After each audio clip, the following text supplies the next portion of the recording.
अस्सलाम वालेकुम क्लास, मैं हूं Mohammad Shahbaz, lecturer biology, Askari cadet college Kallar Kahar. आज हम 9th क्लास बायोलॉजी का चैप्टर नंबर 6 स्टडी करेंगे, जिसमें हमारे पास लेक्चर नंबर 1 है enzyme. Enzymes are biologically active protein which act as catalyst.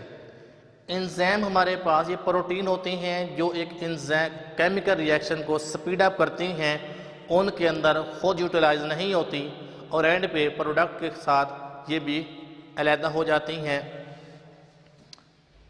Enzyme जितनी भी हमारी बॉडी के अंदर केमिकल रिएक्शंस हो रहे हैं उनको ये कैटलाइज करते हैं। हमारी बॉडी के अंदर जितने भी केमिकल रिएक्शंस हो रहे हैं इनको हम मजमूई तौर पर कहते हैं metabolism. All the chemical reactions taking place in living organisms are collectively called metabolism। अब मेटाबॉलिज्म के आगे दो टाइप्स होती हैं, एक होती है कैटाबॉलिज्म, एक होती है एनाबॉलिज्म।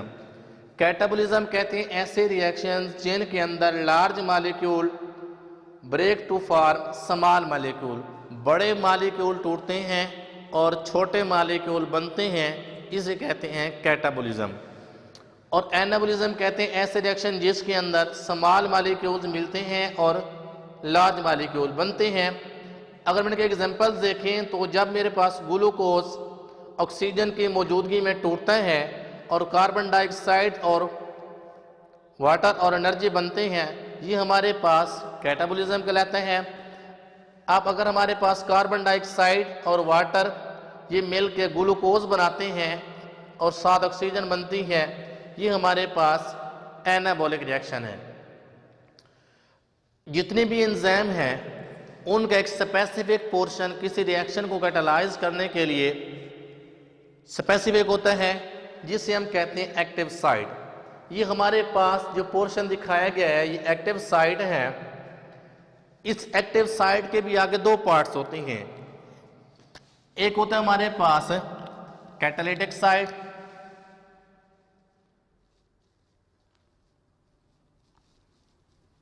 बाइंडिंग साइट, और दूसरी होती है हमारे पास कैटालिटिक साइट। ये जो बाइंडिंग साइट है ये सबस्ट्रेट को रिकॉग्नाइज करती है और जो कैटालिटिक साइट है ये सबस्ट्रेट को प्रोडक्ट के अंदर कन्वर्ट करती है। अब सबस्ट्रेट क्या है? सबस्ट्रेट कोई भी ऐसी चीज जिसके ऊपर एंजाइम एक्ट करता है उसे कहते हैं सबस्ट्रेट, और फिर वो सबस्ट्रेट प्रोडक्ट के अंदर कन्वर्ट हो जाता है। प्रोडक्ट कहते हैं ऐसी चीज जो कैटाबॉलिक या एनाबॉलिक रिएक्शन के नतीजे में बनती है, उससे कहते हैं प्रोडक्ट। अब ये एंजाइम एक रिएक्शन को किस तरह स्पीड अप करते हैं, किस तरह उसका रेट बढ़ाते हैं, ये एक्टिवेशन एनर्जी को कम करके एक केमिकल रिएक्शन को स्पीड अप करते हैं। अब एक्टिवेशन एनर्जी क्या है? Amount of energy required to start a chemical reaction. एक केमिकल रिएक्शन को स्टार्ट करने के लिए एनर्जी की वो कम से कम की मिकदार जो दरकार होती है उससे कहते हैं एक्टिवेशन एनर्जी। अब ये एक्टिवेशन एनर्जी को किस तरह कम करते हैं एंजाइम?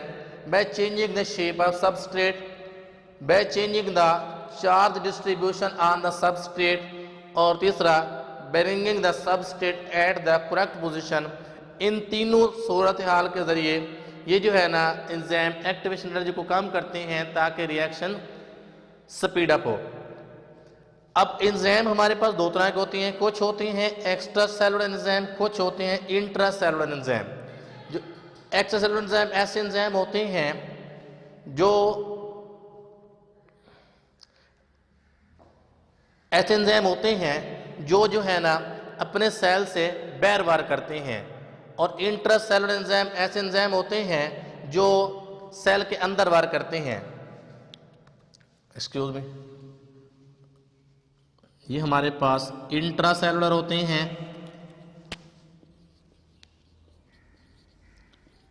और ये होते हैं एक्स्ट्रा सेलुलर एंजाइम।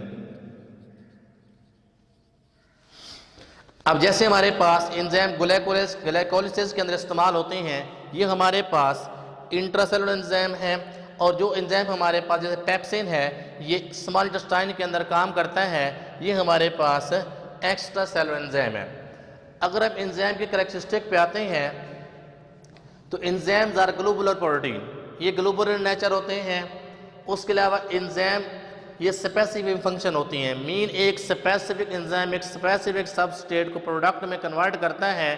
कभी ऐसा नहीं होता कि एक एंजाइम जो किस सबस्टेट के स्पेसिफिक है वो किसी दूसरे सबस्टेट के ऊपर जाके एक्ट करे, उसे प्रोडक्ट में कन्वर्ट करे। जैसे हमारे पास अमाइलेज एंजाइम है, ये अमाइलेज एंजाइम हमेशा जो है ना ये स्टार्च के ऊपर एक्ट करेगा, कभी ये प्रोटीन के ऊपर एक्ट नहीं करेगा।